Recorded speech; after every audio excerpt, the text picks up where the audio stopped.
Good morning, students. Once again, welcome to editing class. Students, in the last class, we have discussed on the concept that is fraud, what is fraud, and how it occurs. So, what are the different, categories of occurrence of fraud? One is misappropriation of cash, another is the misappropriation of goods. So, these two concepts we have discussed so far. And today we are going to study on the third type of fraud, manipulation of accounts. So here fraud it occurs within the books of account. That is in terms of manipulation of the accounting figures. So in the earlier concept we have discussed misappropriation.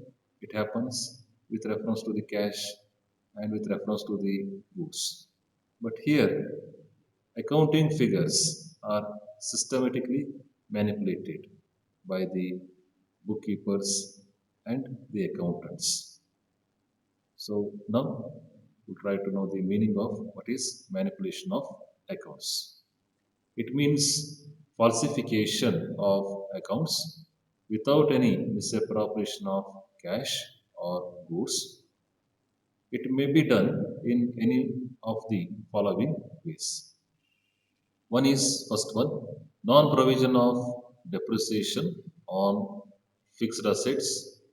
Second one is provision of less depreciation on fixed assets. Third one is provision of more depreciation on fixed assets. Fourth one is overvaluation of assets. Fifth one is undervaluation of assets. Sixth one is overvaluation of liabilities. Then next, seventh one is undervaluation of liabilities. Eighth one is recording revenue expenditure as capital expenditure.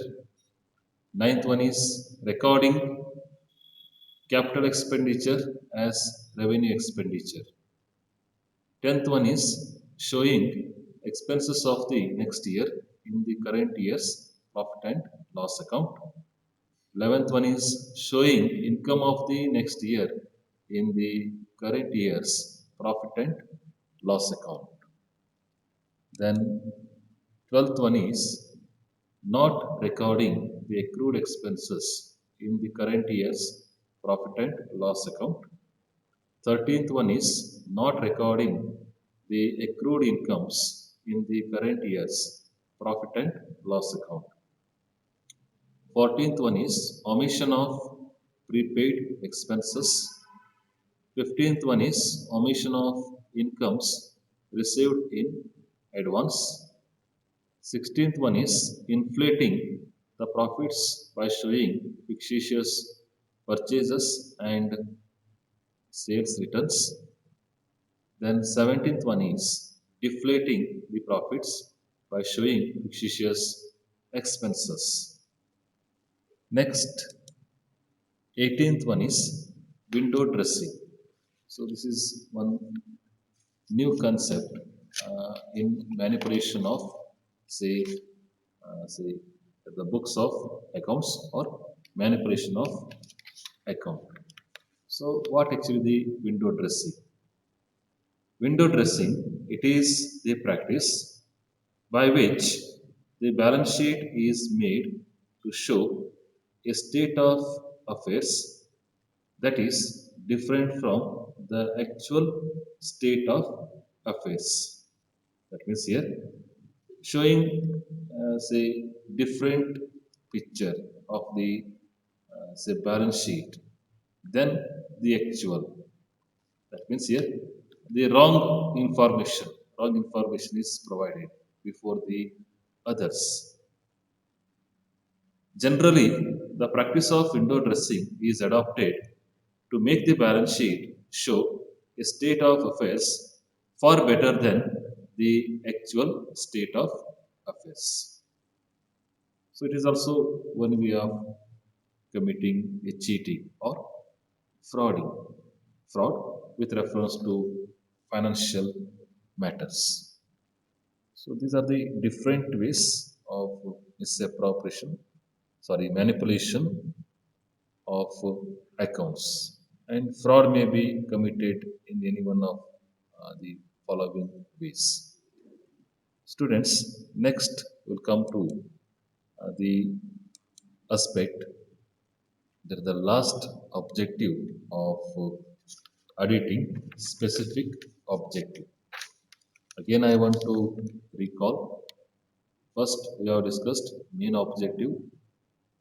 Then second one is secondary objective, and this one is the third one, last objective, specific objectives.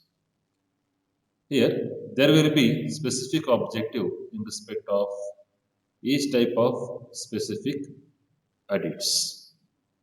For example, in operational audit, the aim of audit is to evaluate the existing operations of the entity in order to give expert advice to improve their efficiency. So, like that, the cost audit is to check the cost records of the entity in order to make a report on the proper ascertainment of cost of production of goods or services. Depending upon the nature of specific audit, there may be different objective in respect of each specific audit.